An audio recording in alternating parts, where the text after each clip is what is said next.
Hello, everyone. My name is Jeff Ty, the host of IAB, and I'm excited to have you on this episode of my podcast, The Teaching Psalmist. If you're here for the first time, I share relevant wisdom and insights, particularly relevant to Christians who are interested in understanding music and the music ministry. If you haven't yet subscribed to this channel, kindly hit the subscribe button and turn on notifications so that you can be notified of subsequent teachings and content which I'll be sharing on this channel.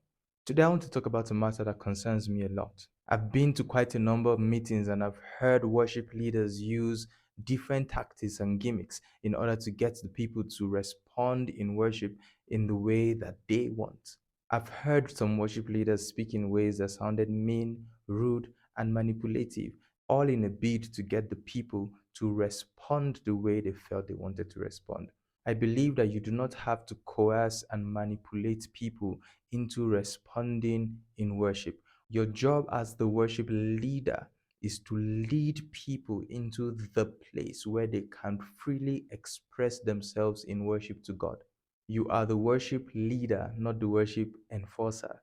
The duty of the leader is to show the way and to urge those who are following to follow in his footsteps as he leads the way to where the people are meant to go to. That being said, I believe that as a worship leader, your primary responsibility is to create an atmosphere that provokes people to respond in worship. I believe that if you do your job well, you do not have to coerce and manipulate people to respond in worship. Now, I know that there are certain times in congregational worship where we may want the people to take certain postures or to do certain things as we are led by the Spirit. However, in those times, we must learn to communicate with grace. We must learn to communicate to the people in ways that shows that we honor them, in ways that shows that we are not lording it over them. For example, instead of saying to the people, you can't be sitting down to worship my God, why not just say, can we all rise as we worship God together? A simple change in your approach will go a long way to communicate honor for the people that you are leading to worship. The Bible instructs us to honor all men. One thing I realized in my journey as a music minister is that some of these utterances come from a place of insecurity. We've come to a point, unfortunately, in the music ministry, especially as worship leaders, where we tend to gauge the, in quote, worship of the people by the external manifestations that we are seeing.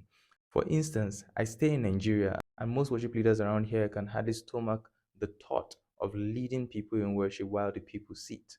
For some reason, we feel as though when the people are standing up with their hands lifted up and all the external expressions that we see, that is the proof that they are truly worshiping God. That is not necessarily accurate. While it is true that your external expressions can be a signal as to what is going on in your heart, it is not always the case. We have to be spiritual people and not judge only by what we see. I'm convinced that there's no particular external posture that accurately defines worship. People can worship God sitting down. People can worship God standing. People can worship God lying down. People can worship God on their knees. People can worship God with their hands lifted up. People can worship God folding their hands. It does not really matter the external posture. Primarily, what matters is the state of the heart. And the thing is, we cannot see the hearts of the people. Only God knows what is going on in the hearts of the people. So our responsibility is to focus on our job and lead the people. And if for any reason you feel led to have everyone take a particular posture, for instance, you feel led to have the people go on their knees, we must learn to communicate such in ways that are graceful and communicate honor to the people that we are leading. So, worship leaders, please stop bullying your congregation. We must be careful not to say what God is not saying. We must be careful not to be carried away by what we see. We must be sensitive to the Spirit of God, to see beyond the external manifestations and to perceive and know men by the Spirit.